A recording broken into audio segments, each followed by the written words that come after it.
Embark on a celestial journey of enlightenment with Jürgen Ziewe. A spiritual odyssey led him to a state of enlightenment which transformed his comprehension of the world.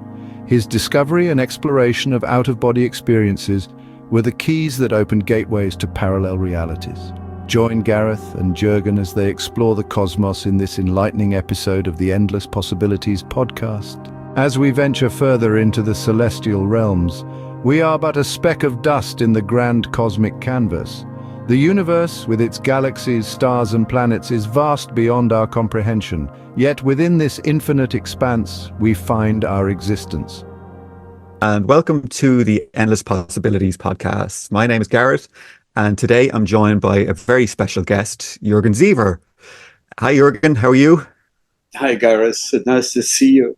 Good to see you too. For making contact with me after all these years. Yeah. I mean, it's been a long journey getting you on the podcast because I've been after you for so long. But I mean, it's today is the perfect time. Everything just aligned perfectly. So I'm just going to give a little intro about Jürgen, a little bit about his background, and then we'll let the conversation just go from there. So Jürgen began meditating at an early age, and at one point started having spontaneous experiences where he was fully self-aware in various non-physical dimensions. He has spent hundreds of hours exploring the non-physical in out-of-body experiences, which frequently lasted several hours at a time. In these experiences, Jürgen reports being as awake, or more so, as he was in waking consciousness, having full knowledge of his social identity and knowing whether his body was meditating or asleep during these experiences. Jürgen documents many experiences where he interviews discarnate individuals and visits higher dimensional realities, discussing the darkest places to the most illuminated regions of cosmic consciousness, and has also done work to map out the non-physical dimensions he has visited. So Jürgen is also the author of 4 books, The Multidimensional Man, The 10-Minute Moment, Vistas of Infinity, isn't it? Yeah, Vistas of Infinity. And your latest one is Elysium, right?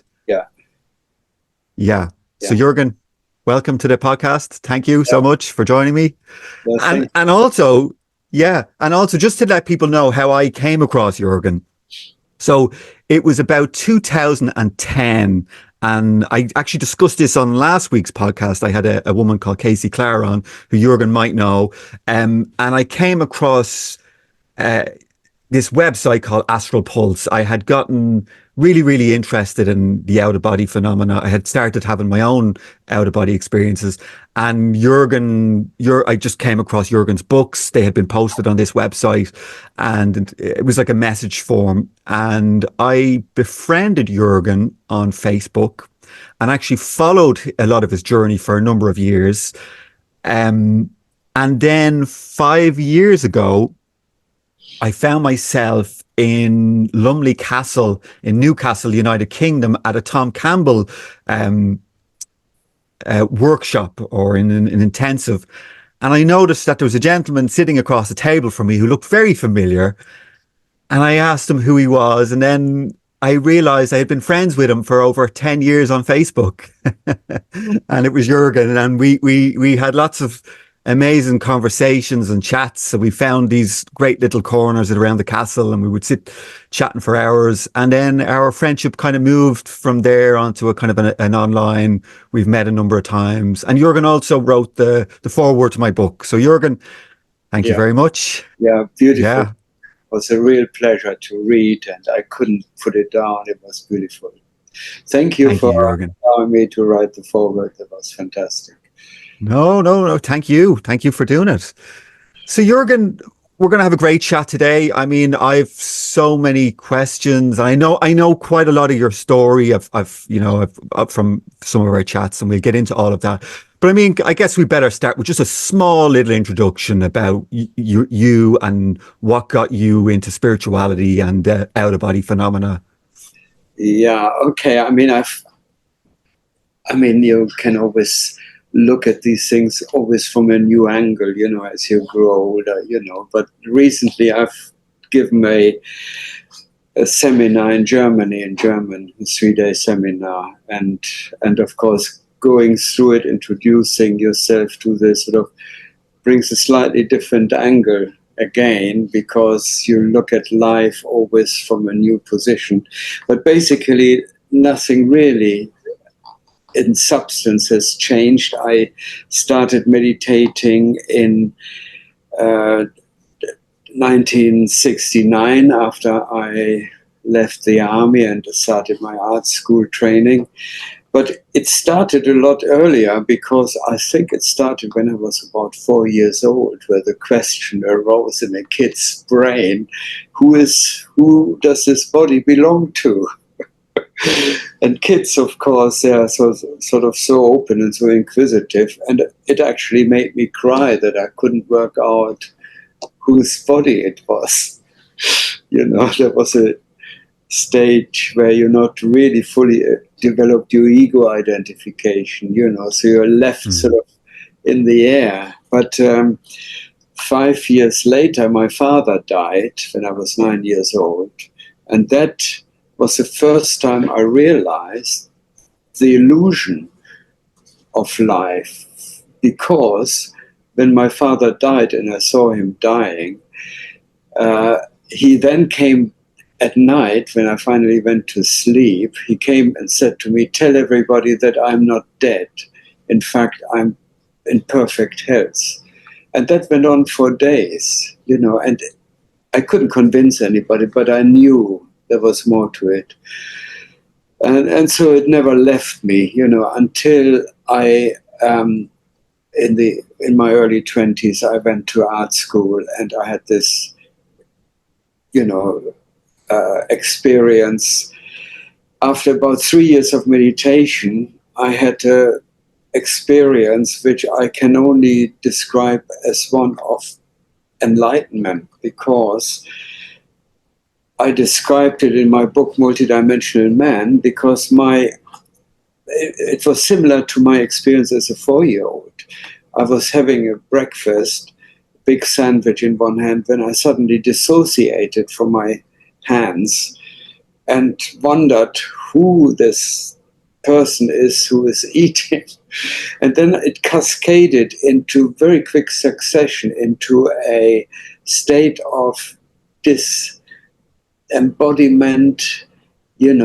I suddenly entered a luminous, bright light, and it was like the words coming from nowhere saying, "Ah, there you are, where have you been?"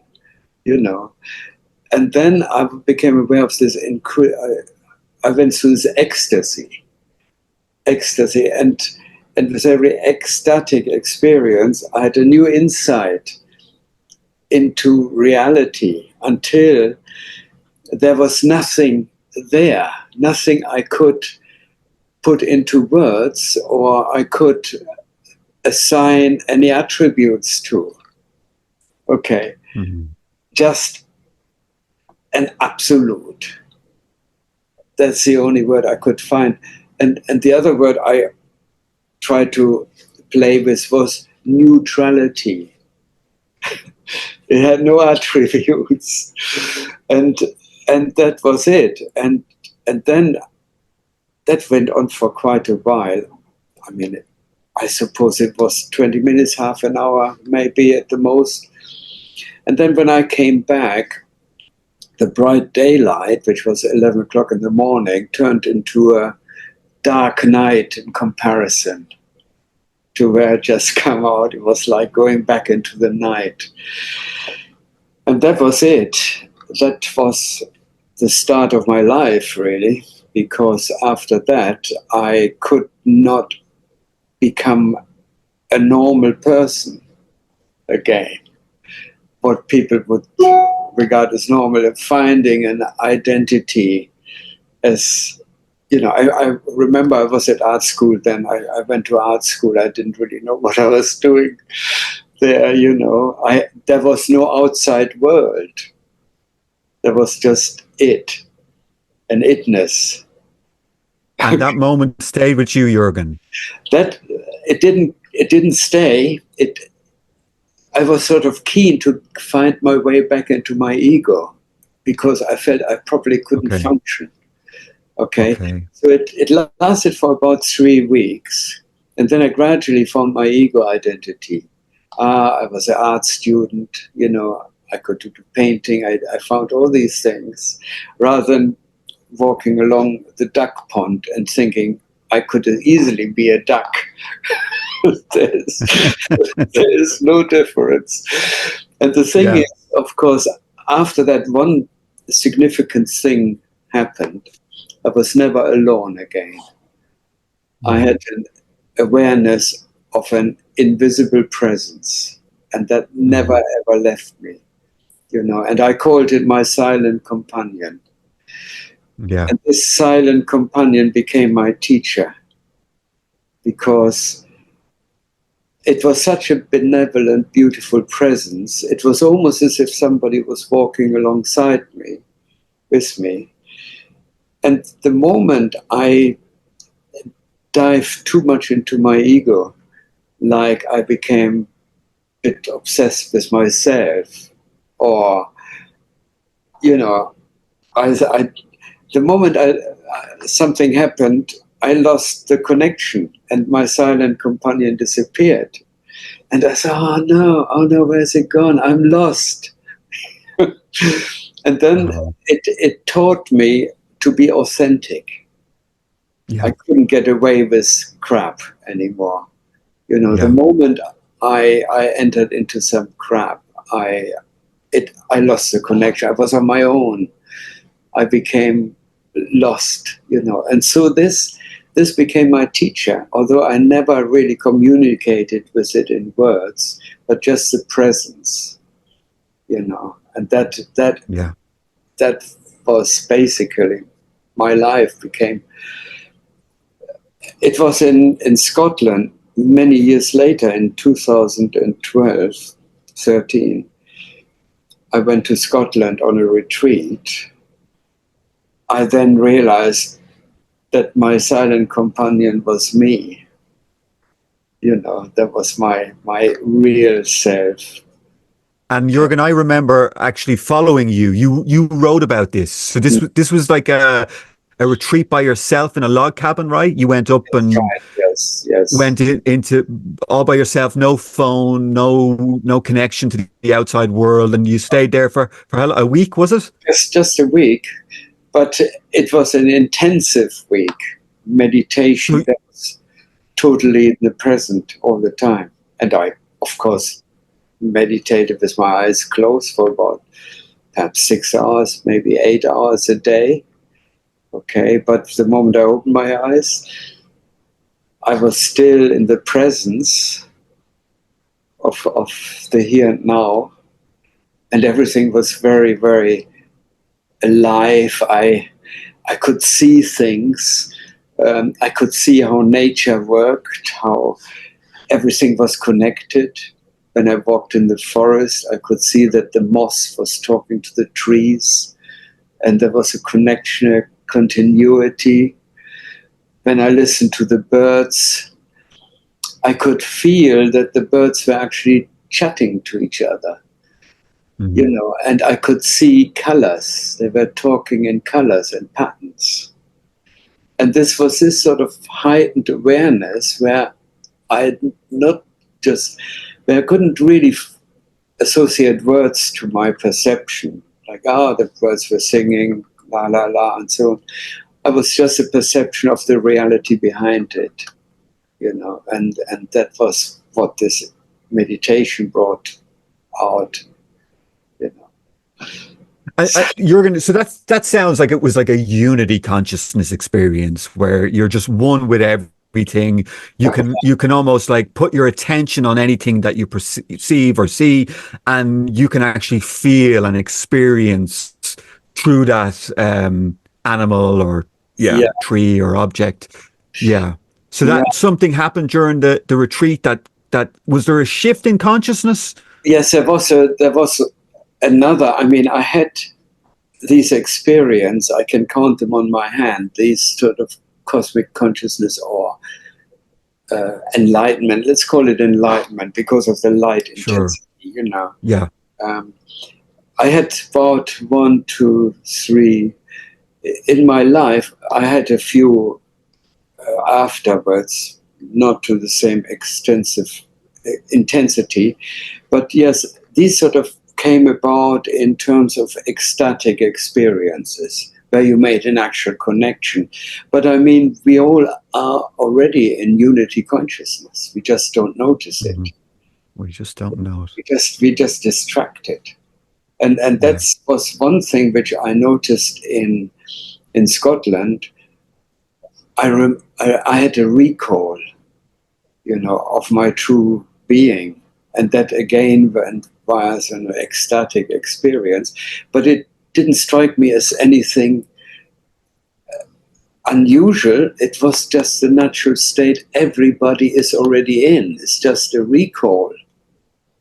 Okay, I don't know. It's a remembrance. Yeah, it's a remembrance. Yeah. Yeah, and of course, I had this incredible experience where I went into the whole shebang with this sort of cosmic consciousness. For example, the first thing was I felt incredible pain, and the pain felt like the pain of the whole universe.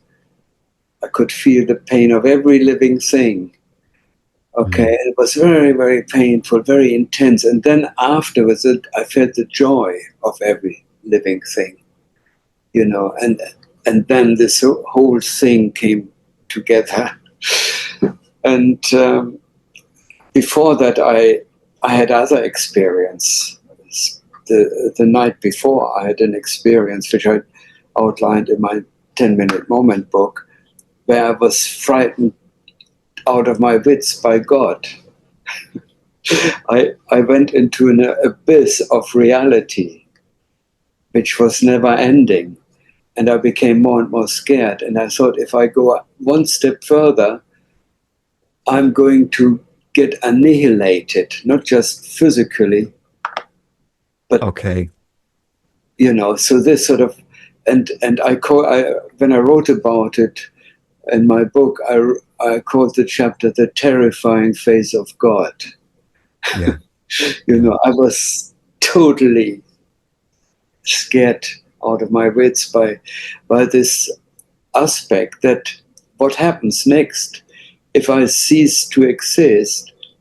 Where do I go? What happens? You know, I had out of body experience and all sorts of kinds of, but this was a new experience to me. I thought, what happens? You know, what happens with me? You know, if I'm gobbled up by God. And then, of course, I sort of raced out with my camera to take photographs to see if I could find an ego I could identify with. Okay, I was running around trying to find some sense of an ego. I said, I want my ego back, you know. I don't want this. So I thought, I'm a photographer now. That gives me something to hang on to, you know. But then, of course, the following night, the whole thing sort of disappeared. And then the next day, I had this experience, which we just talked about, you know. And this aspect of God, this was nothingness, right, Jürgen? Sorry? It was nothing. It was like the abyss. It was Brahman, the nothingness. That's what it was. Any name or anything. It was just fear. Okay. Yeah. It was. Yeah, it was. I couldn't even get my head around it afterwards. You know, it was just something that happened to me.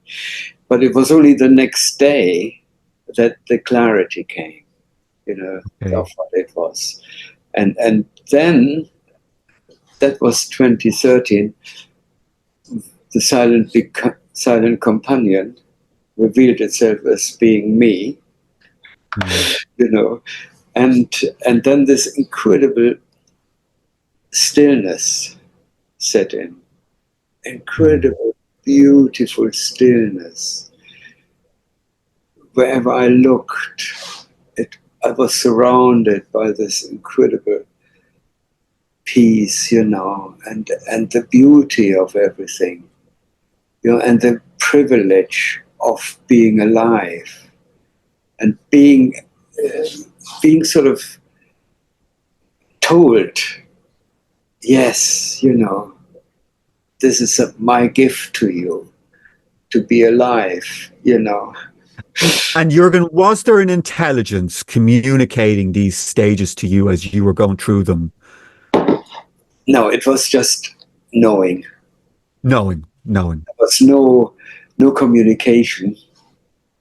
It was just a full awareness of what it was. There was nothing telling me because I already knew. Yeah. I was I was literally one, as you often talk about, you know. But as we talked earlier, I mean, of course, we are not just divine consciousness. We are physical bodies. We have got emotions. We have got a mind which thinks, which considers. And all these things we are. And of course, we have to be that, you know, for various reasons. But it is supported by something which is permanent, you know, which is always there, and you can rely on it. It's never going away, even if you get the scare of your life. You know, as you well know, it is still there. It's always there. And that's the silent companion, right? Yeah. Yes. Yeah. So this doesn't go away. But of course, it also, what I noticed, there's always you never stop learning. Okay, everything goes on, and you're always at the beginning of something new. You know, there are no repeats. Everything is new every day. You know, there's always a new beginning, and of course, I found consciousness goes into different layers. And I had another experience. Just tried to work it out. In 2017, I went to a monastery in Mount Athos. And I think I'm going to write a book about it because it was so profound. This is Greece. This is in Greece, isn't it? With the Orthodox Church. Yeah, I'd love to hear about this, Jürgen. Mount Athos, yeah. This is where I suddenly was confronted with these Catholic saints. And I'm not a Christian, I'm not a Catholic, and I'm not even a Christian, okay? But I met these monks, and a friend of mine, he had a Muslim father and a Catholic mother, and he was a meditator, and his guru was a Sikh. Very fantastic bloke. We became really good friends, you know. His background is Maasai warrior. Okay, he came from Tanzania. Very good friend of mine.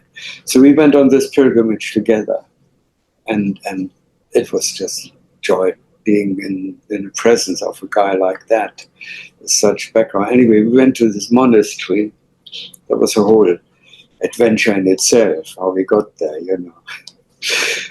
But we made friends with a monk, and the monk was originally a Buddhist monk. Okay, and he went to Mount Athos and became a Christian monk. Okay.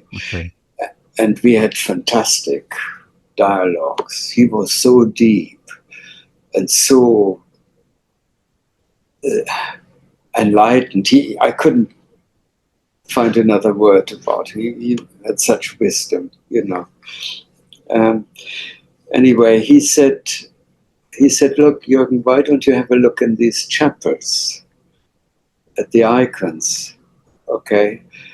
And I was talking about it. I really like to see some of your icons because they're fantastic. You know, these icons are painted by monks, where every brushstroke is a prayer. Okay, it's a kind of meditation. So they're quite powerful things. So I said, oh yeah, I love to see one of these icons, you know. And he made it clear that these chapels, they're only for ordained monks. You know, you can't just go in there and take pictures and things, you know. You have to go there with an ordained monk into these chapels. And he sat me on this chair, and in front, it was quite dark. He sat me in front of this icon, which was sort of quite small, and it was of the Virgin Mary with a child. And then he lowered a chandelier so I could see it, and this is where I had the most incredible experience. You know, I can't even begin to describe it, but what happened was my consciousness shifted, you know, and there was a divine presence of the feminine, which I So never, the Divine Mother, yeah, which I never experienced before, you know, and yeah. And then of course the monk and my friend, they left me to it. They went out because I started sort of almost having a, you know, sort of kind of emotional reaction to it. And then they came back, and I said, I thanked him, you know, I said, that was really beautiful. And then he said, oh, I would like to show you another picture. And my first reaction was, oh, no, you know, that was... He said, no, you have to see, we have got the relics of a Saint Anastasia in this chapel. And I want you to see this and experience it and tell me about it, you know. So Jürgen, did this monk, did he know your abilities, right? Because not also have one of the things that I really loved about you is, right, you can kind of communicate from the awakening side of consciousness, right? The levels of enlightenment, but you're also an out of body explorer, right? So it's like you did he know that you had these abilities? Did he know anything about you in the conversations? And yes, he wanted you to, yeah. We talked for about a couple of days, and we exchanged notes. He knew all about out of body experience. It was a gift to him. He was there, you know. He knew. When we also, he was a Buddhist before, you know. He knew all the things there. You know? And James, my friend, they were just like two brothers, you know. And James had experiences there which he didn't even want to talk about. He only indicated things.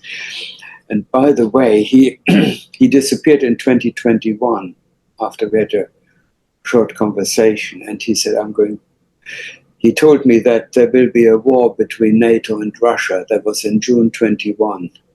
And he said, I've got to go. Okay. And then he disappeared. And I know he would have gone into a monastery, because these monks,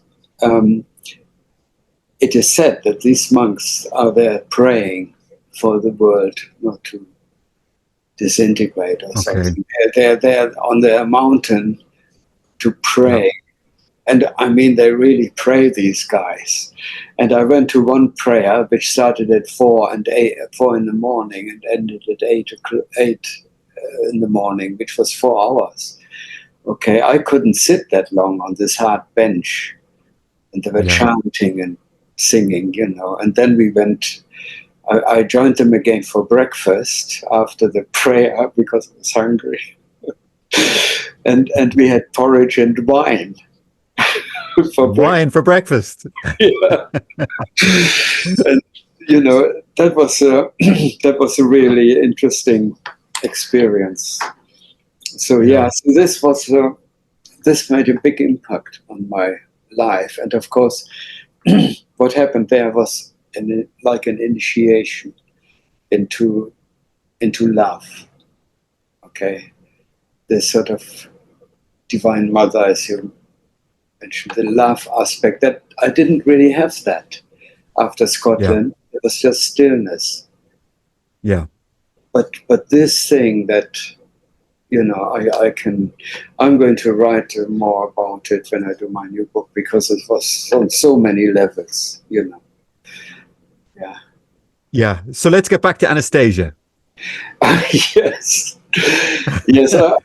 I might as well spill it, because I went into this. He took me into this other monastery. There were two chapels. One was for the Virgin Mary. The other one was for Anastasia. And I went in there, and the monk came with me, and he did the same ritual. He sat me down, and the chandelier came down. The picture happened, and almost the identical experience repeated itself. This incredible presence of the feminine power. And I had this experience again when I went on another retreat back in 21 to Devon. I rented a fishing hut to be on my own, to meditate. I had an inner experience of the Divine Mother again through meditation. Okay, similar experience, but not triggered by an icon. Okay, just a meditation. Yeah, and this one was so intense. I couldn't sleep the following night. I was just so overwhelmed. And the next day, and then when I came out of the chapel, the monk gave me a postcard of the icon, and I've still got it here. Actually, I have. You sent me a photograph of it, and I still have the photograph saved. Oh, right. Okay. So Yeah. you see, the thing is, I never really paid much attention to this Catholic iconography. To me, they were just paintings. Okay. Yeah. But that changed everything. So then the next morning, I went with a postcard clutched in my hands, and I said, I tried to get into the chapel, but it was locked. And then a monk came and said, no, you can't go in there, and he was sort of getting quite cross with me. And I didn't speak any Greek. I just pointed at the picture and said, I want to pray, and things like that. And he said, no, go away. And then suddenly a window opened in the monastery, and somebody leaned out and burst out laughing. And then he talked to these guys down there in the courtyard, these other monks, and they all started laughing, And then the one monk came. The word must have gone out, what had happened. And one monk came, sort of put his arm around me and sort of opened the chapel, and sort of pushed me inside almost. And then I was meditating in front of this icon for about an hour. Nothing happened. Until after about an hour, I felt a very, very powerful presence. And I recognized her. And she said to me, Jürgen, I'm not dead. So, Jürgen, do we want to give the listeners and the viewers a little bit of background on who Saint Anastasia is? Yes, she was a young woman in the 300s. Okay, she was a nun, a Christian nun, and what happened was she was persecuted like so many Christians at that time, and she was tortured by these Romans. Romans, wasn't it? They gave her an awful death. Yeah, They gave her a really hard time, like they did to all these yeah, people, and they tortured her in the most brutal way. You know, yeah, I don't even want to mention what they did. yeah. I read up on it. Yeah, yeah, Yeah, and the thing was that she, while they were torturing her, she prayed for her torturers, yeah, asked God for forgiveness of what they were doing. Okay, and then she died as a result of it. But she knew exactly that what they did to her, they did to God, because she was a pure channel. yeah, Okay, they couldn't torture her without they had a direct link to God. Okay, and she knew that was a terrible thing they would do to this pure energy, and there's no way that it wouldn't have any consequences, you know. And so she prayed for forgiveness. She knew what would happen to them as a result of it. And then her body was cast aside into a ditch, and it didn't, after weeks, it had no sign of decomposing. And then her friends, the other nuns, came to look after her, and then they found her a place. And hence the relics of her body became very sort of famous, you know, and they were sent around to different places, and then they ended up in Mount Athos again. Okay, so there was this sort of deep significance of this incredible spirit of this amazing woman.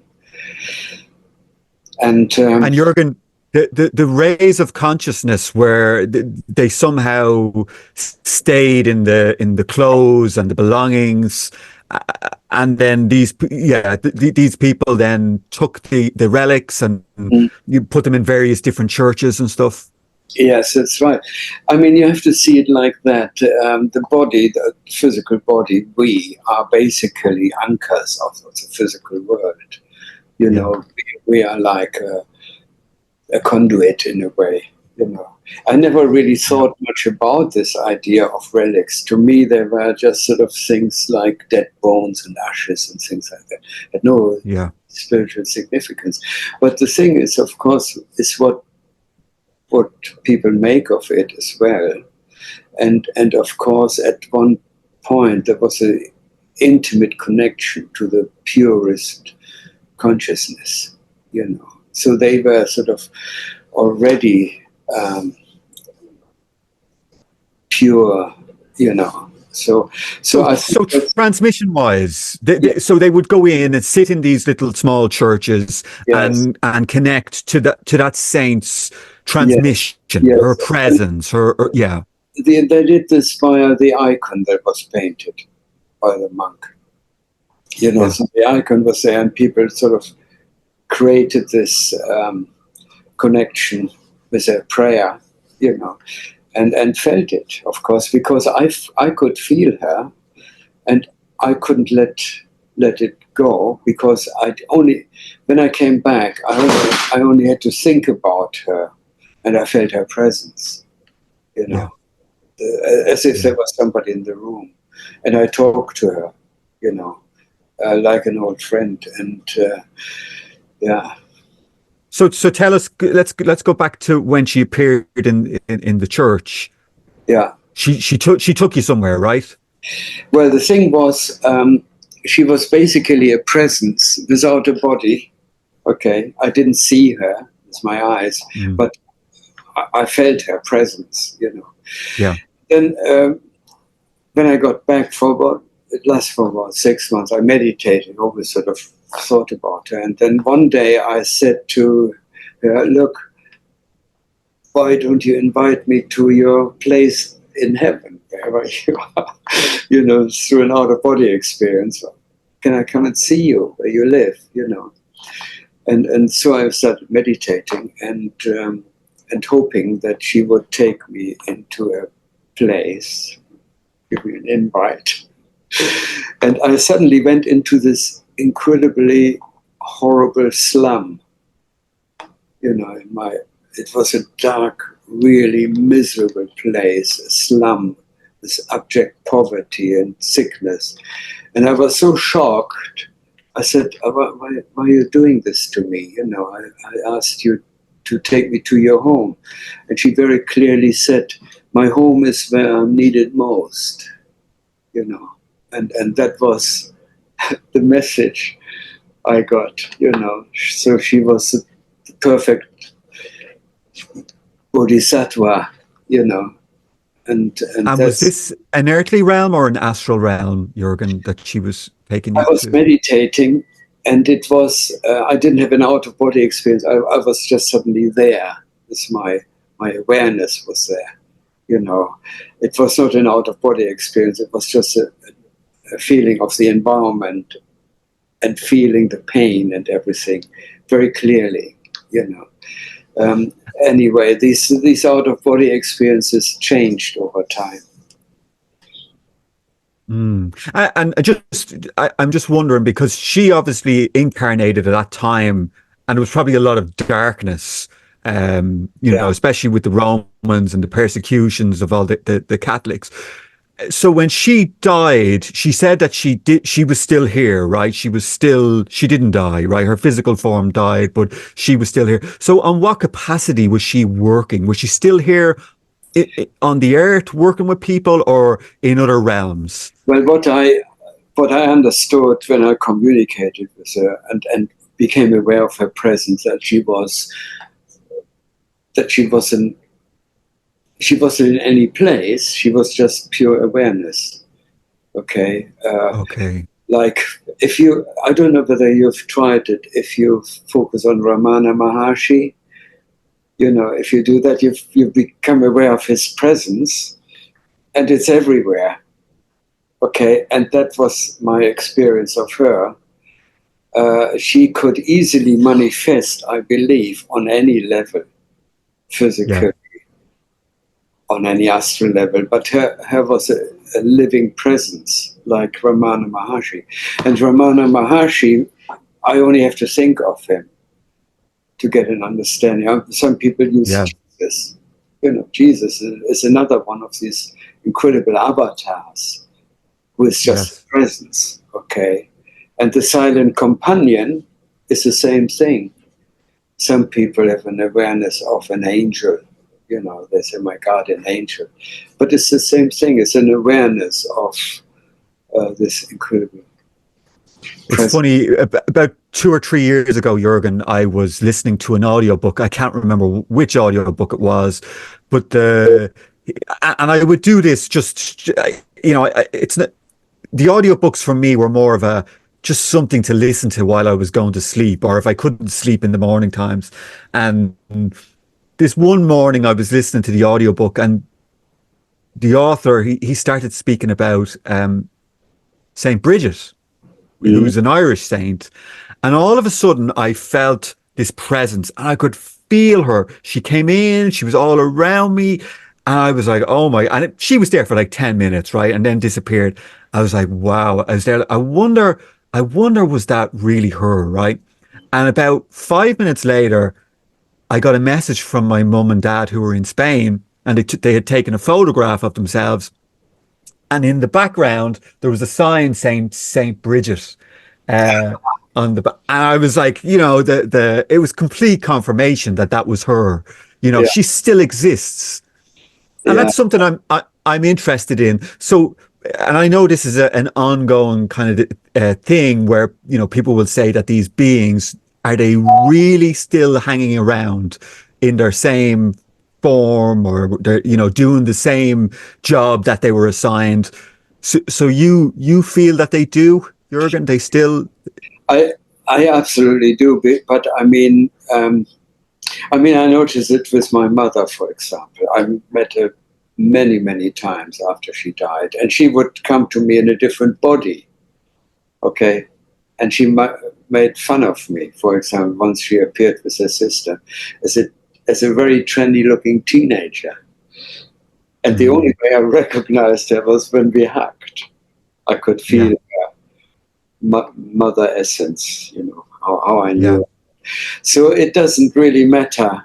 The individual exterior may change, but you will recognize the essence of the person. That doesn't go It's back. like an energy signature. Yeah, and the individuality of that person, okay, they don't lose their individuality.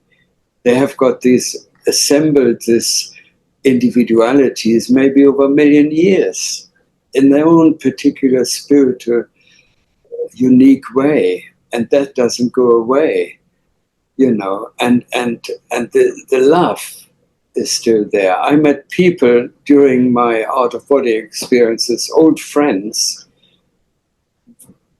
who have no body here on the physical earth, but when I met them, that was one particular event when I went to the retreat in 21 in Devon. I said, where are my friends? You know, and then suddenly these two people came, and one was a really good friend, a bloke, but he was right in my heart. Okay, there was no outside of him. And it was such a closeness. And then another friend, she was in my heart. This is where I felt her, right here. Okay, and incredible closer. And then she ran off over the fields in a beautiful dress, skipping along, laughing, singing through this field of flowers. And this laugh was still there. So that was simply during meditation. I asked, where are my friends? Okay, and they weren't here on this physical earth, but they were still there, and I recognized them, and I recognized the intimacy. So it's a beautiful, beautiful thing, life. Okay, life doesn't go away. Okay, no matter what we believe. Okay, and I mean, there are things sometimes you can bring this spiritual aspect, these individuals into your being. For example, one person, a friend of mine on Facebook, friend of mine, I said, I'm going to, that was in 2015, I said, I'm going on a retreat to write Vistas of Infinity, okay? And he said, oh, why don't you take a book with you? I said, what kind of book would you recommend? He said, there's a book by Saint Theresa of Avila, a Spanish saint. He said, the book is called The Interior Castle. Take this with you and read it. So I ordered the book, and I took it with me and started reading. And the 1 week where I was supposed to be writing my book, I did like a little sort of room there in this fisherman's hat. And I was reading and writing and meditating, and there was no difference between day and night. It was just an ongoing process, writing, reading, meditating. I didn't know what time of day it was just a continuous thing. And suddenly this Theresa, Saint Theresa, she was, as I was reading, she was sitting so next to me. I had this feeling of her presence, okay, and this incredible love, you know, that was there. And so these things are realities once we open our inner channels, you know, because we are so fixed on the outside world, our senses. But when you meditate, you know, you're going into a different state, and your world becomes much bigger, much vaster, and you then wake up to the greater reality of what it is, you know, what it's all about. And then, of course, it has to be carried by love. You know, you cannot do this without being overwhelmed by love. Okay, because that is the essence of it all. And when this takes place after you do meditation, then you start the day with appreciation of life, this sort of this love, there's nothing else really that comes anywhere close to it.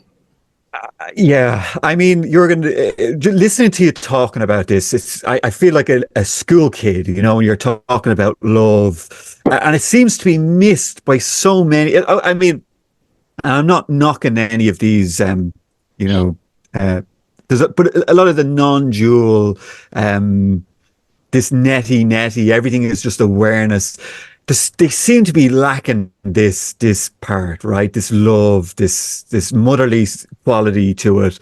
And for me, and look, I've gone through a lot of the different stages of awakening, and yes, there are stages where it's netty, not this, not that. Everything is just awareness. But I've come back into that place of love, right? Just caring, compassion. Yeah. And it's so much better. It's like this is what it's about. This is almost like the fuel that's fueling the drive of the universe, right? Yeah. It's love. It's the fuel of the soul, the fuel of the universe, the fuel of life. And people, I come across these people, I had discussions with them, and then they talk about these sort of, the non-duality, and there's a sort of, sometimes there's a coldness, Yeah. And I just wondered, one guy I want to ask you, what would you say to a woman in Africa who is holding her starving child in her arm, who doesn't stop crying? What would you say to this woman? Would you say it's all an illusion?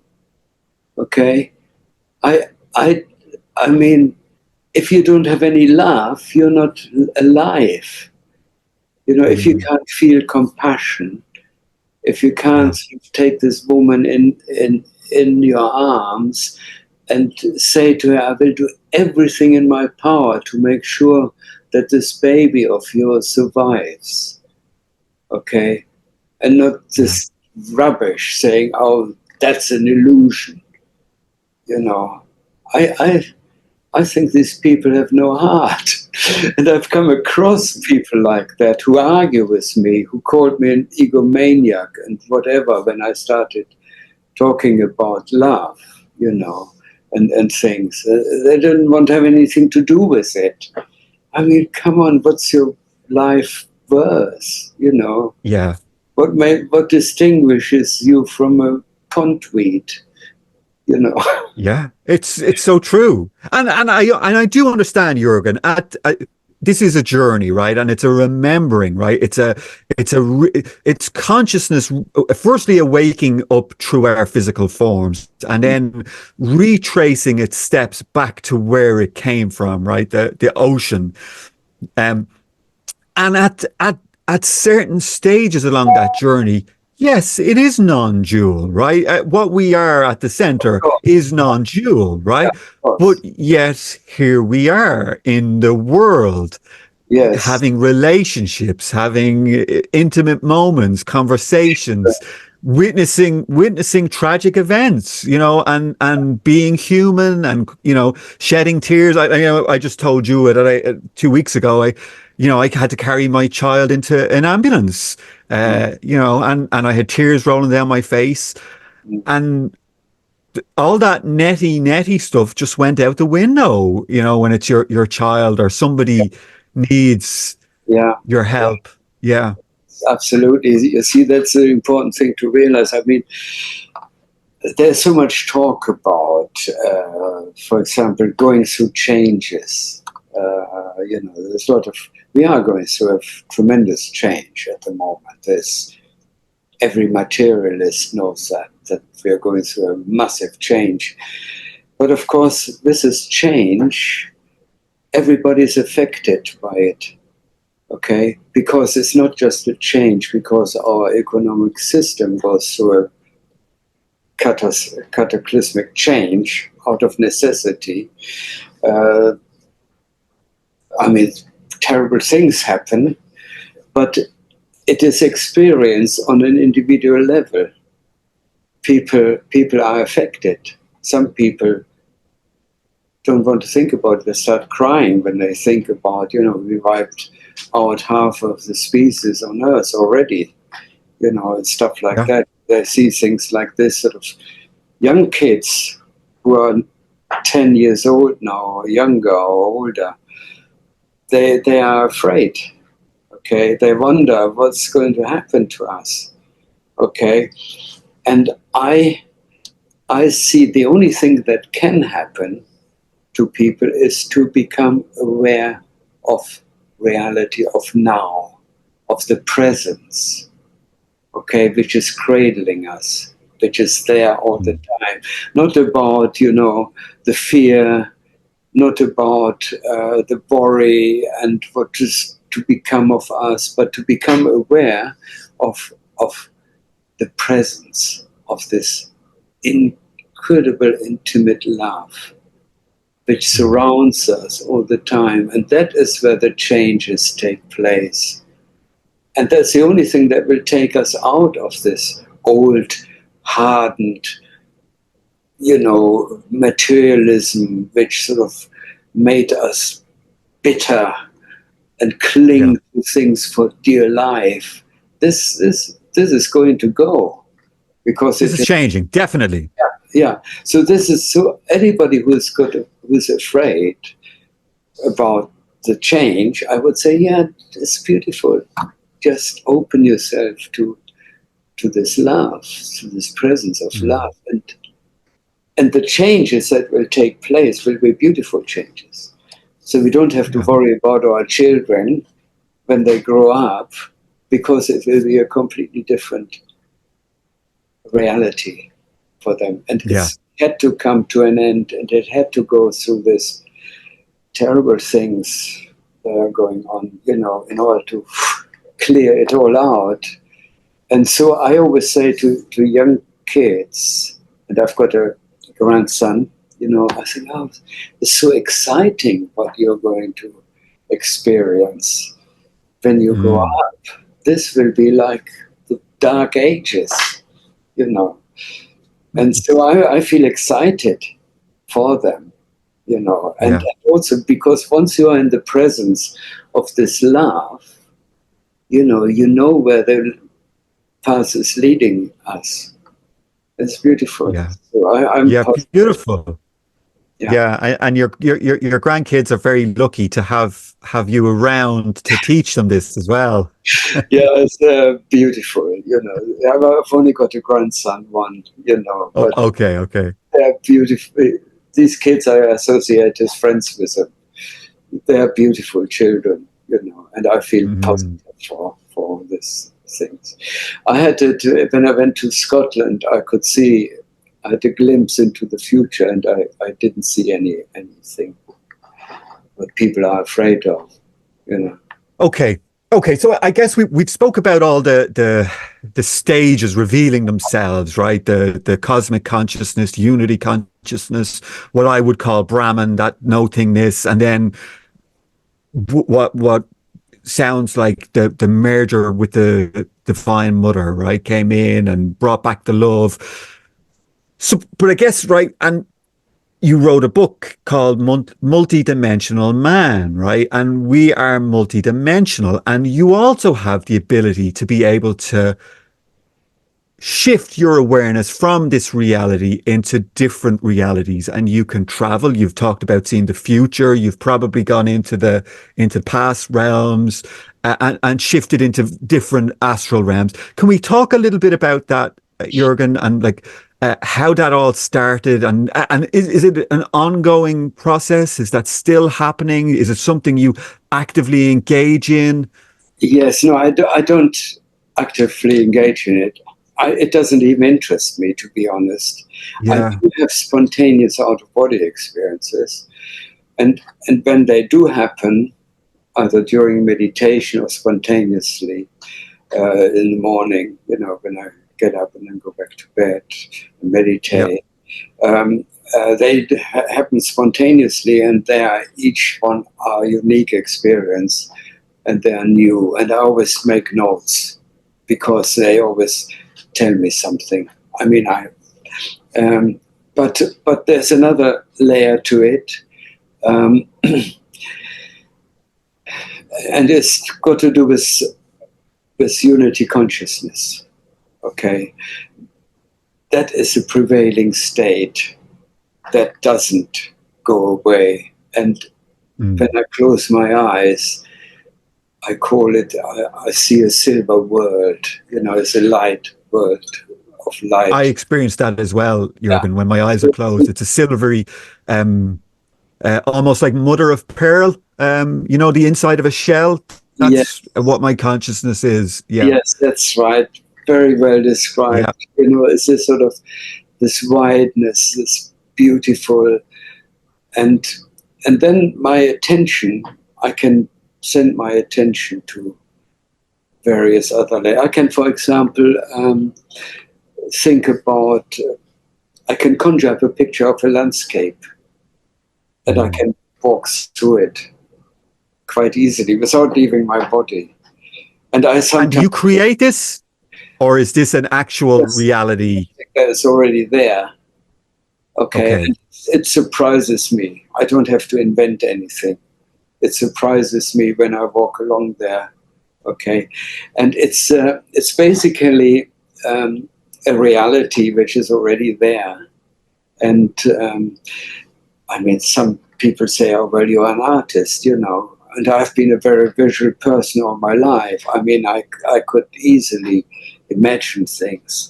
But it's a bit like when people have a, what do you call it, hypnagogic state, and they go into a hypnagogic state after, before they go to sleep or just after awakening. If you follow the hypnagogia, the images, they suddenly appear, and then they evolve. And some people use them as a awakened lucid dream, where you just follow it. And then the picture becomes 3D, and you enter into it, But it's not something you imagine anymore. It's just something which appears, which you're there, and then you can walk along there, and it's a totally different. It's not something that you can easily imagine. Yeah, and yeah. Sorry, Jürgen, go ahead. No, that's what I'm saying. That's already, the realities are there. So I did a little bit of this as well. So what got me interested in spirituality was all of this sort of out of body phenomena. And I started having these experiences, and I was trying everything. And some of the exercises were imaginary based, where you would start to imagine yourself walking through a park, meeting someone on a bench, having a conversation with them, and you're actually making it up, right, in your mind's eye. And then all of a sudden, the imagination has been replaced by a moving, interactive daydream that just kind of evolves by itself. It's been replaced. Your imagination has now been replaced with a new data stream or a data stream, and it just starts moving, and the people start talking back to you, and it's a conversation. It's back and forward. They can tell you things. So, I mean, to say that it's just imagination, well, I mean, it all starts with our imagination, right? Our minds are what start these. That's right. I mean, the thing is that I don't even know where to begin when you look at the incredible complexity of what can happen. I mean, and the data.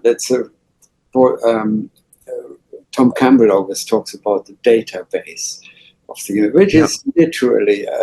I mean, I had an out-of-body experience where I went into saw people. They were driving these 1920s Bentleys. It was a Bentley, and I touched it, and it felt so real. And then I looked closer, and I could see these micro scratches, which only happen when you polish a car. And incredible. it leaves these microscopic scratches. And I think you can't possibly imagine that, and it's already there.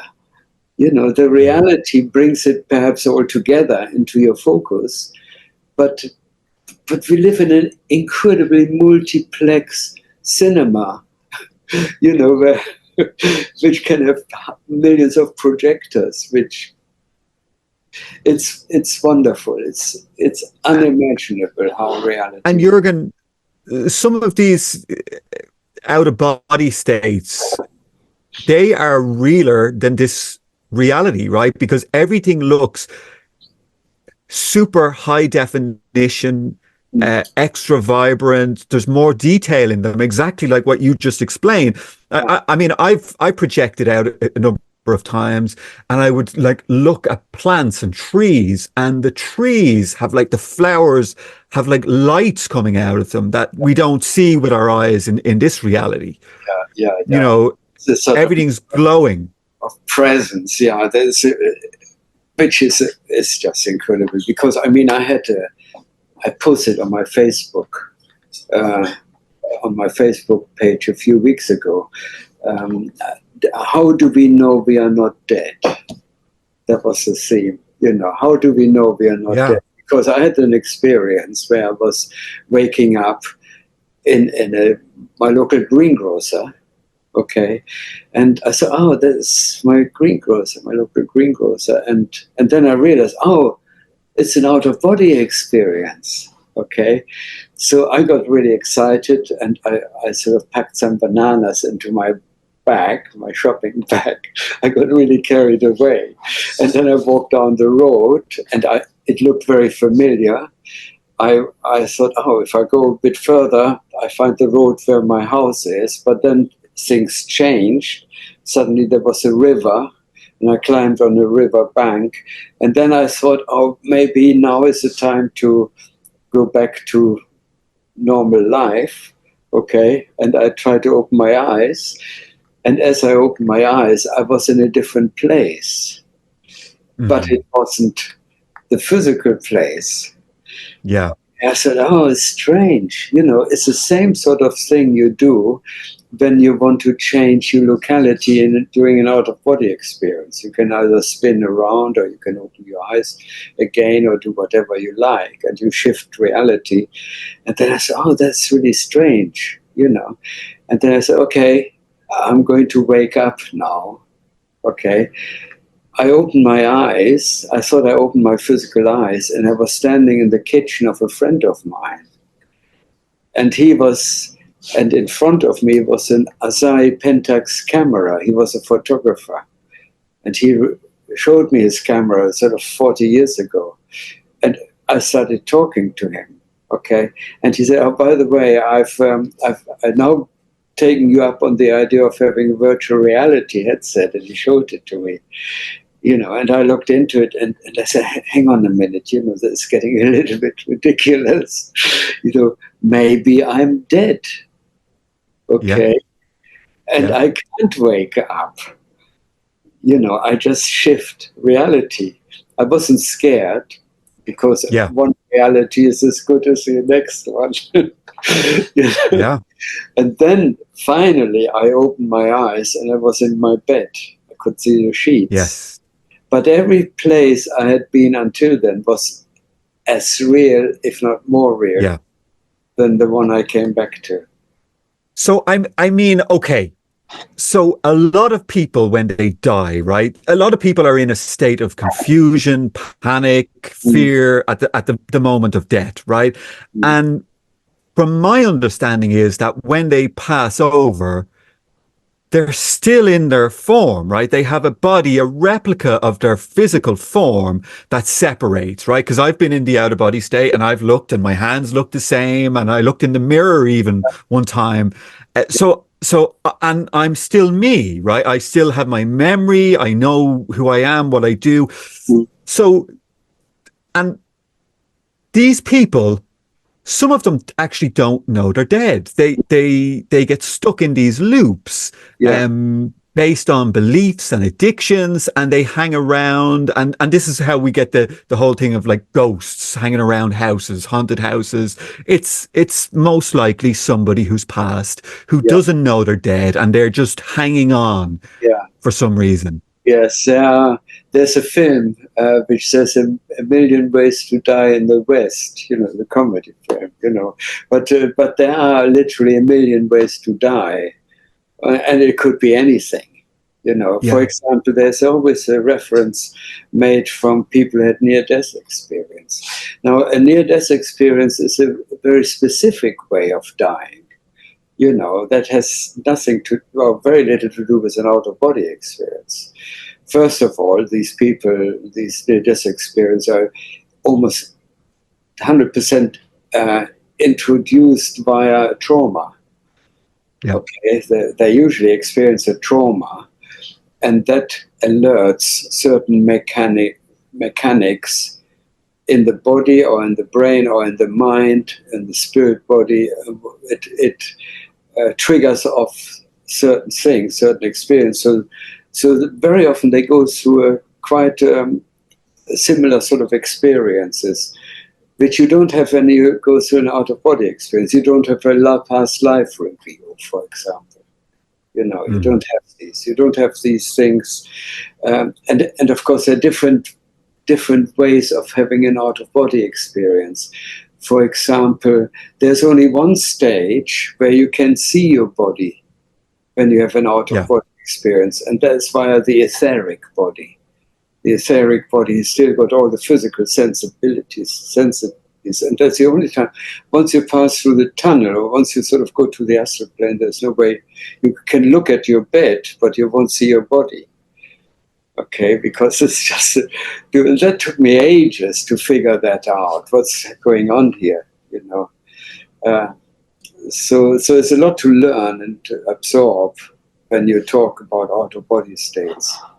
Yeah, and you can phase as well, right? In meditation, you can actually phase your consciousness into a different reality, right? And sort of be a disembodied awareness that's able to view, but you don't have a form, right? You're just like an observer. Yeah. That's the other thing. There's so many different ways of perception. And you do a lot of them, right? You do both, and then from the dream realm as well. Yes, I have. It's not something I do regularly. There's sometimes a sort of 3-4 months gap. Sometimes I've got several in a week. I'm not seeking them, by the way. I'm not. Yeah, they just happen.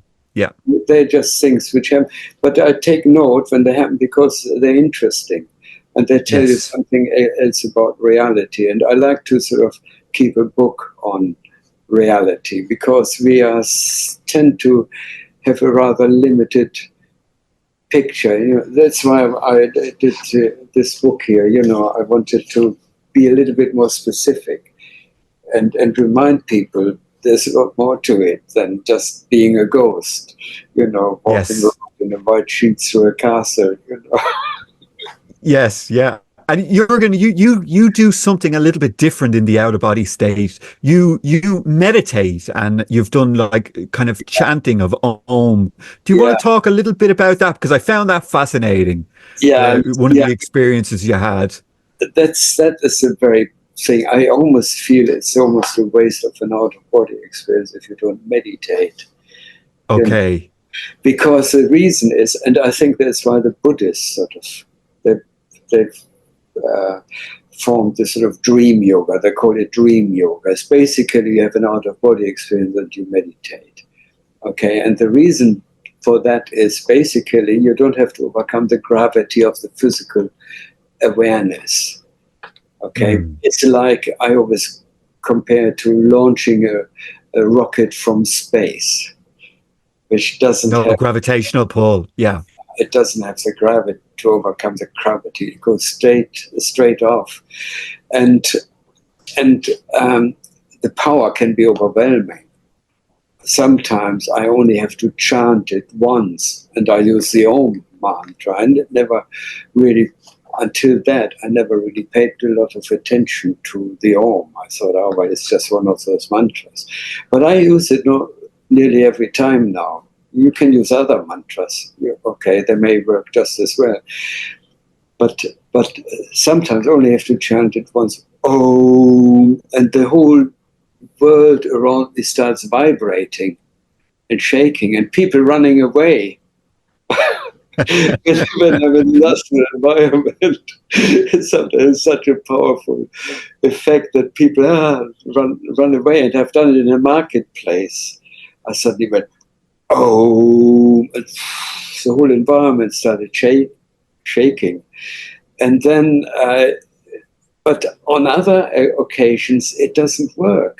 You know, I chant it, and I just sort of hover in the air a bit, and then hang on a minute, you know, and I do it again.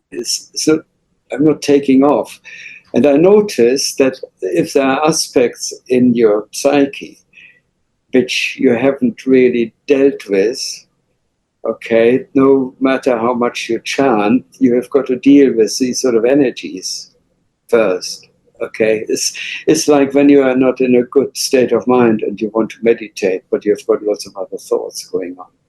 You know, it's not really working. You know, you have to let go, you know, and do your thing there. Yeah, but it does, if you are in the spirit already, you know, you get a direct connection to higher consciousness, and it can come in the most beautiful ways, you know, and it's always different. You know, at one time, I went up and the clouds opened, the sky opened, and I was showered with millions of rose petals. Okay, and each rose petal was a blessing. Okay, and sometimes a choir of 1,000 angels sort of start singing and welcoming me, and I thought, oh well, that can't be real. Where do all these angels come from? You know, because why would they want anything to do with me, you know? But it's consciousness, okay? It's infinitely rich. Okay, we can't put any limitations on it. So what you would say is that there's a choir of angels for everybody who when they reach these states or pass on, they'll be welcomed by whatever consciousness wants to greet them with, right? There is this incredible awareness. Anybody, you know, who breaks through this barrier, they are welcomed with open arms. Wow. Yeah, you know, they are already. The joy is overwhelming for all the spirit world. The joy to make this connection is overwhelming, and they really show it. Okay. And Jürgen, are we encouraged to get into these states of consciousness and move into these heavenly realms? Is that something they want? Are they want to encourage us to do this, or are they just quite happy leaving us here in our 3D earthly prison? So I think what happens when you get back to your roots, when you make the connection from your physical self, okay, which is basically exiled awareness, which has lost its connection, you know. But it's not a real experience in as much it's you're separated, but there shouldn't be a separation, okay, because you always have been and you always are unity consciousness, whether you know it or not. But when you suddenly make the connection completely, and your illusion of being separated from it dissipates, then you're coming home. This homecoming is a very momentous event, because what happens then, you are actually empowering the whole of creation. Okay, so what you're doing is you become a conduit. Okay, it's a job you're doing. Okay, with your people, you become a conduit, and you're doing this sort of energy, and it doesn't matter whether you do it Shakti part or whether you do healing or Yeah. or write music.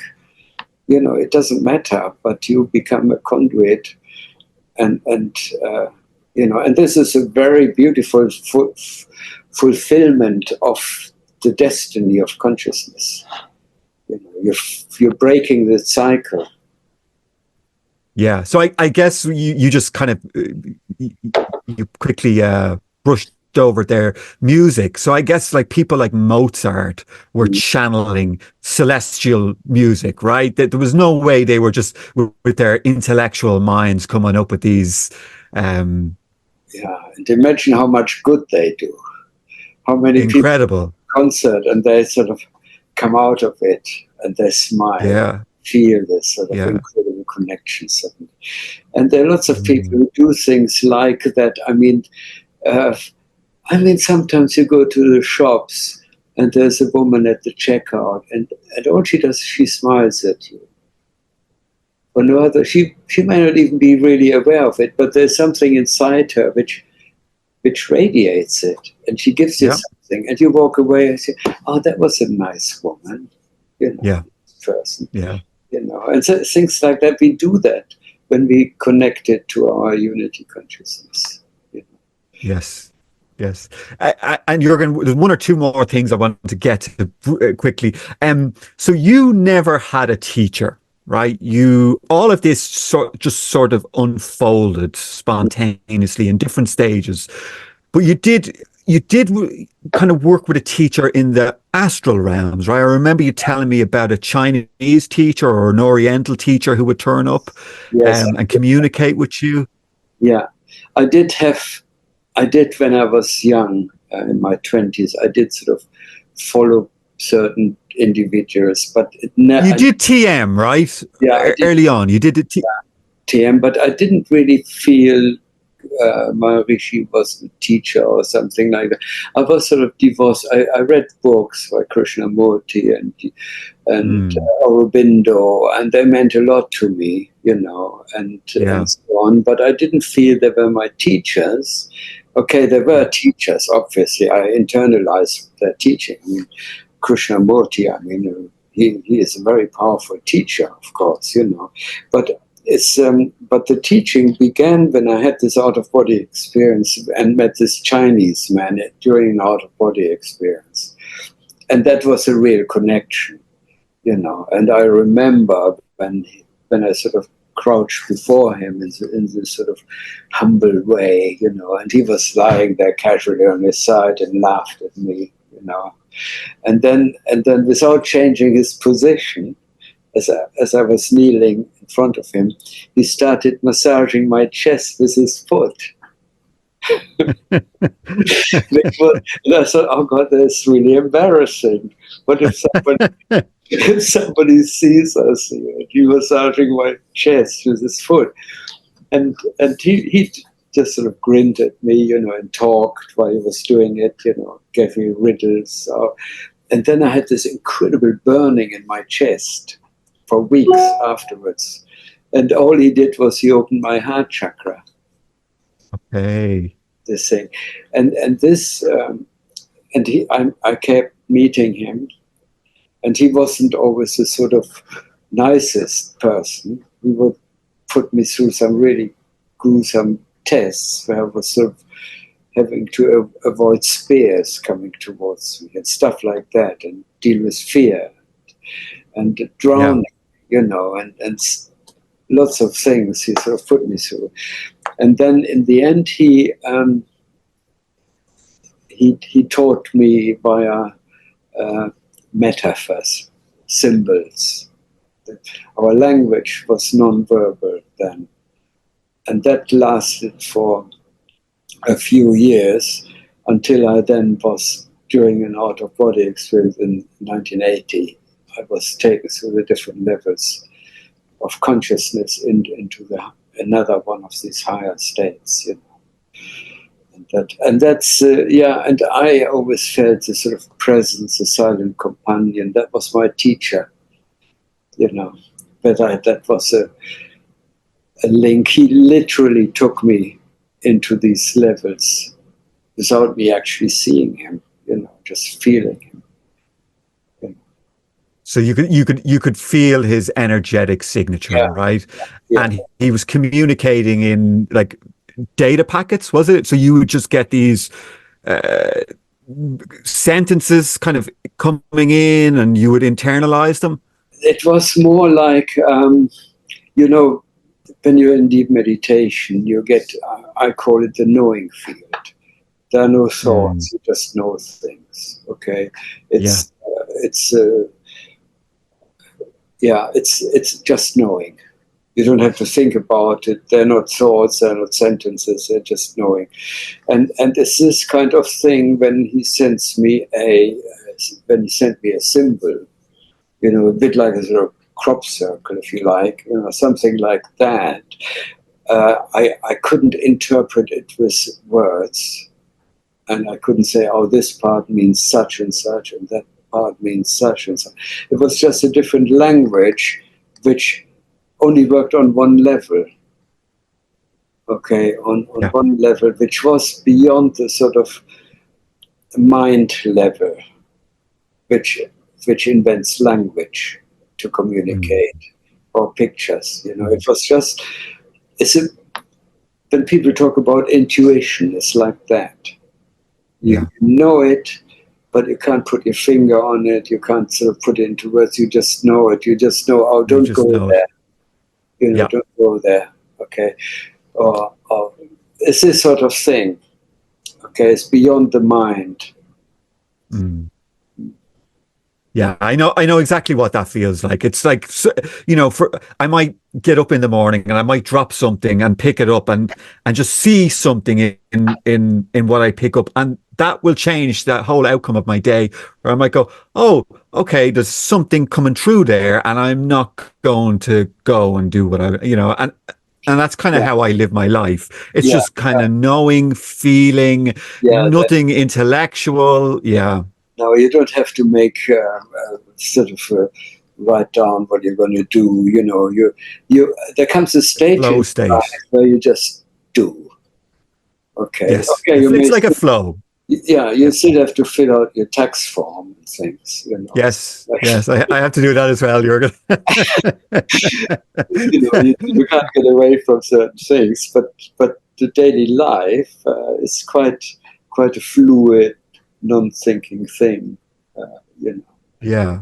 So Jürgen, I'd just like to brush over the out-of-body part as well, right? Because it seems, and anyway, from my experience, right, early on, I started having the out-of-body experiences, right? And I had the lucid dreams and the really, really vibrant, almost like classroom state dreams where I was being taught something. This was going on for years, right? It was like, you know, it started off in the out-of-body, very dramatic, you know, lucid dreams, and then being taught in these dream states. And it was almost like I was being prepared for something. But what I did notice is I still had an ego, right? There was still fear in my system. It had nothing to do with awakening or enlightenment. Okay.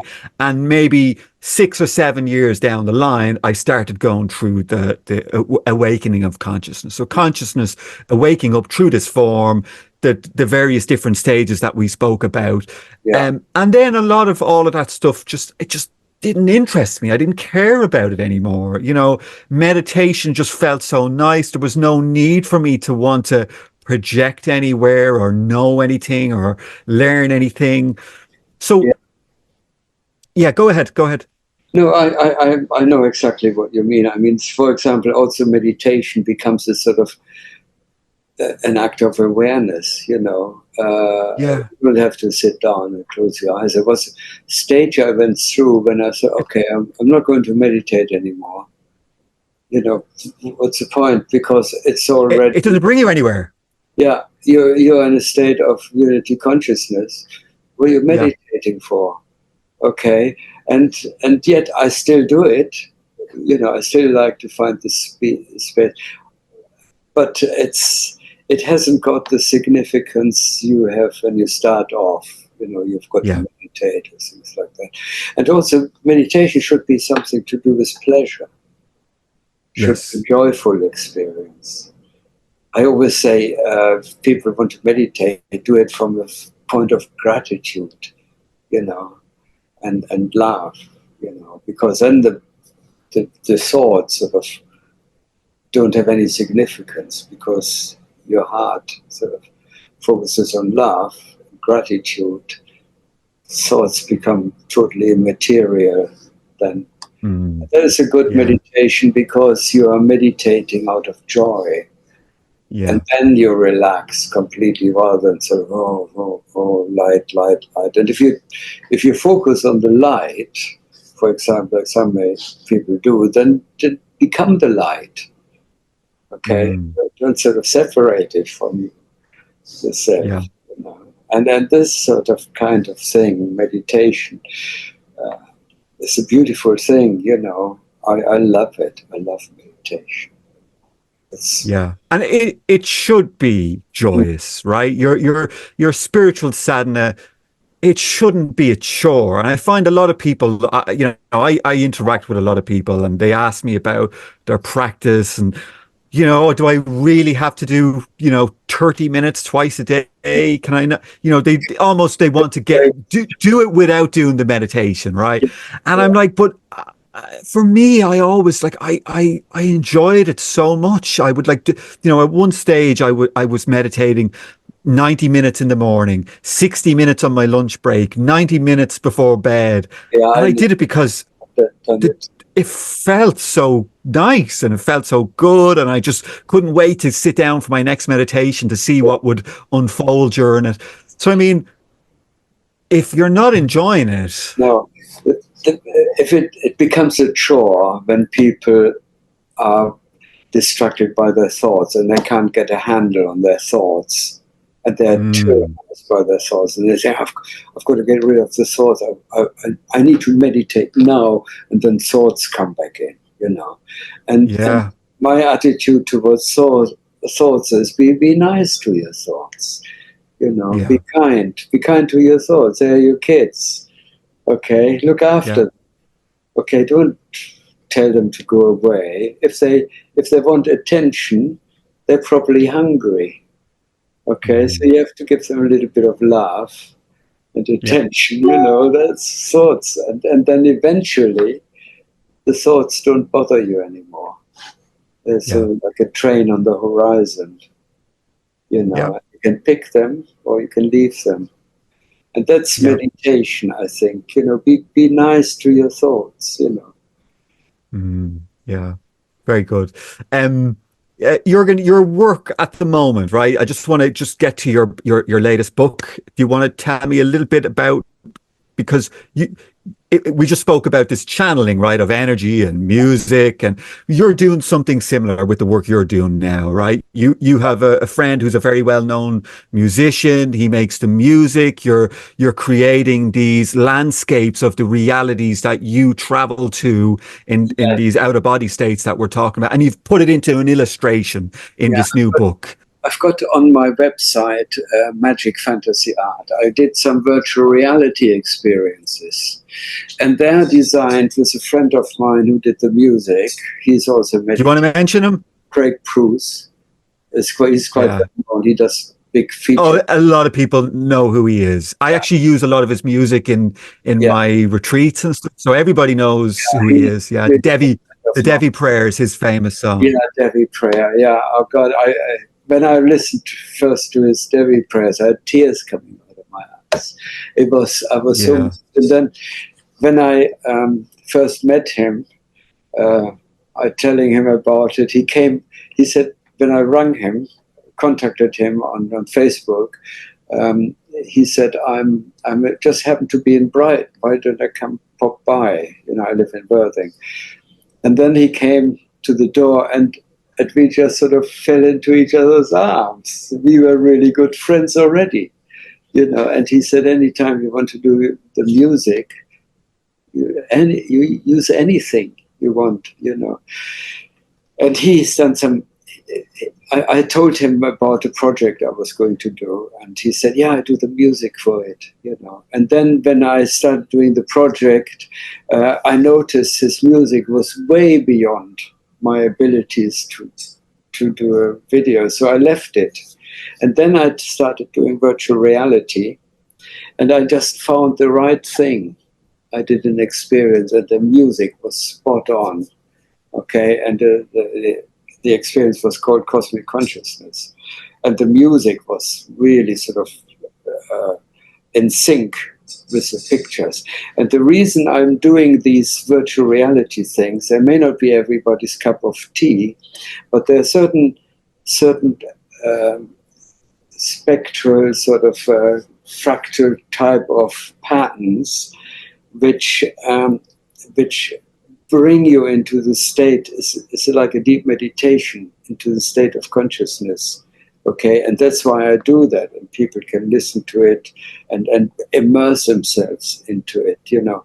And I found that it's really important, but it's not for everybody, you know. Sometimes people don't like. Well, Jürgen, I mean, when we were in Lumley Castle together, somebody had a VR headset, right? And I put the VR headset on, and all of a sudden, I had lost this reality, right? And I was now having the experience of a virtual reality through these goggles, and I can see how this technology can sort of trigger something almost internally that will kind of give you the understanding of how these out-of-body states might work, right? Because all of a sudden you put the goggles on, you lose this reality, and you now have a new information stream coming into your field of awareness, right? That you can interact with.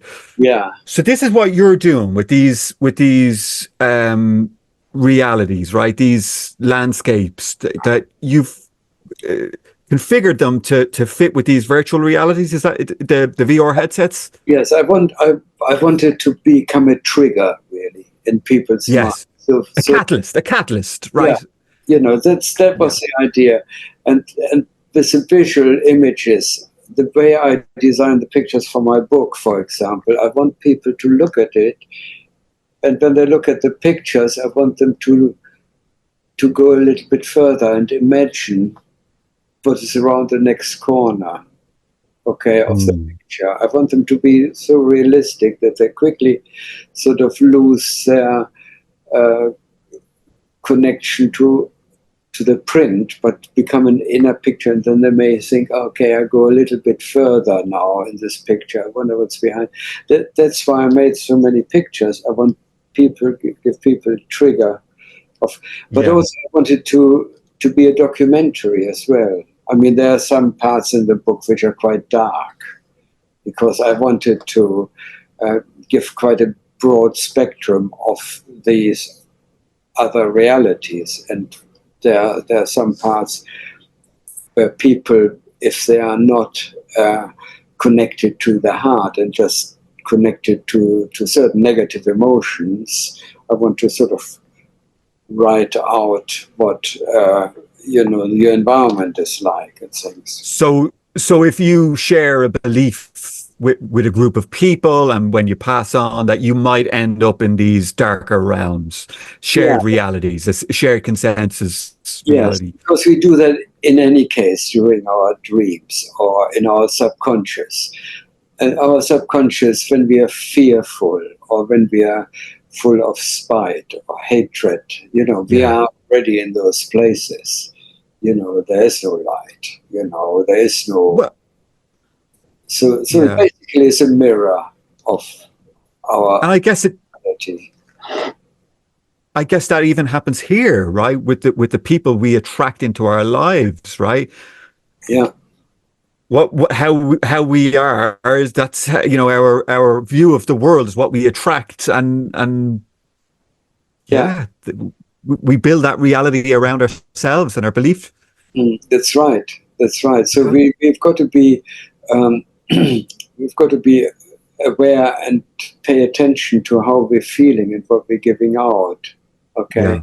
it's we have got to make decisions in what we want to put out and what we want to feed ourselves with, and stuff like that. So that's a whole learning experience of being alive in this world. So it all comes down to reality. And And Jürgen, what I'll do is I'll link to all of your books. You've got a number of different websites, haven't you? You've got Multidimensional Man, Minute Moment, Magic Fantasy Art is where I do my visual work. I sort of probably I started some websites which I didn't really follow up. I wanted to do a website Vistas of Infinity, but it's just too much work. So so I it's a lot of work. Yeah, I'm sort of retiring, really. but I don't think that's going to happen, Jürgen. but I think you'll just end up doing more work. Yeah, I'm addicted to making pictures. I can't stop. So that's the thing. I've got to do it. I've got various thoughts in my head. I would like to do a children's book. I've got various other things. I want to do a comic. I would like to do a script for a movie. I like to do all these things, but there's not enough time. Then you have to clear the garage. Yeah. Well, I guess AI could help with a lot of that now, right? AI does help a lot. Without AI, I wouldn't have been able to do it. And you can control it to a certain extent, which is beautiful. Before this, I did 3D using game engine tools to create 3D environments. But it's much more labor intensive than just doing a narrative. I literally, at some point, I've described the scenery of what I have experienced, and it came up with pictures. They were not accurate, Wow. but I could modify them. There are negative prompts. You can put in what you don't want in it. What you don't want. Positive prompts, and so you develop it. So each picture can take. They're done really quickly, in seconds.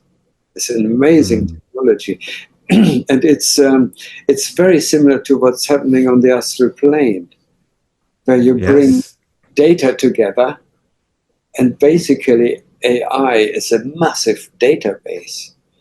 Okay, and each data point can be combined with any other data point and create something totally new, and you can knit it together to anything you want, and it's a very powerful thing.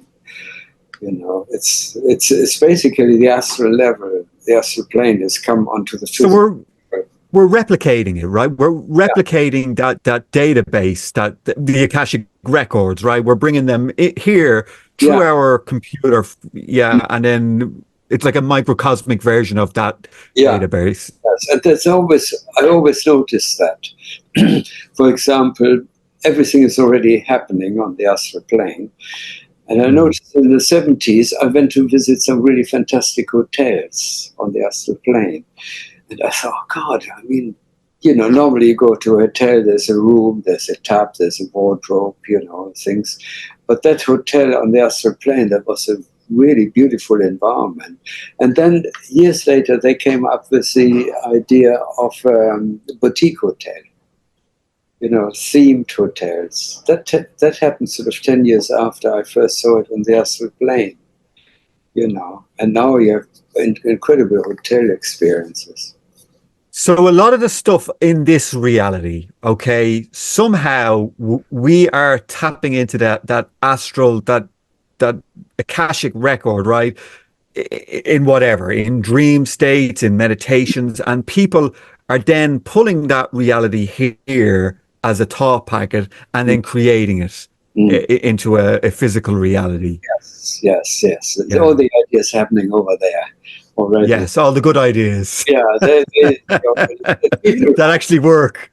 yeah, the people who are inventors here, architects or sculptors, Yeah. they're already beavering away in their imagination, and the imagination is located on the astral plane and the mental planes, you know, and then they're gradually doing it, and they've got this feedback mechanism. They suddenly find, oh, this feels good, I'm doing the sculpture, and then it's modified on the astral plane, and so there is a loop over different states of consciousness. And until we create something, it's so incredibly beautiful. There are no border lines. You know, everything is sort of happening at once. Yeah, and everything is allowed, right? The creativity is just endless, and endless. when you come home and liberate yourself from your limitations, then anything is possible. You can. That is when our life really begins. When we get our unity consciousness, suddenly, you know, where do you want to start? You know. Wonderful, wonderful, Jürgen. Oh, fascinating conversation. I mean, I've had the biggest smile on my face for the whole duration of that conversation. Yeah, we should probably wrap up now. We're pushing on 2 hours. Jürgen. So I'm going to link to all your website, your books down below, in the description, and any of the people listening on Spotify and Apple on the podcast. There'll be a link to all of Jürgen's work if you want to find out more about him, and your new book. Do you want to just hold your book up again 1 second, Jürgen? It's Elysium. So this is Elysium. Yeah. It's called A Visual Odyssey of Life Eternal. I didn't want to call it Afterlife because there's no such thing as afterlife. There's only life. It's only life. Jürgen, thank you so much. It's been amazing. And thank you to everybody who tuned in and listened and viewed on YouTube. And thanks so much, Jürgen. Gareth, thank you. Nice to talk. Amazing. Yeah. Thank you. Thank you, Jürgen. And just having a chat, the two of us. Sure. Okay. Okay. Thank you, Jürgen. Great. See you then.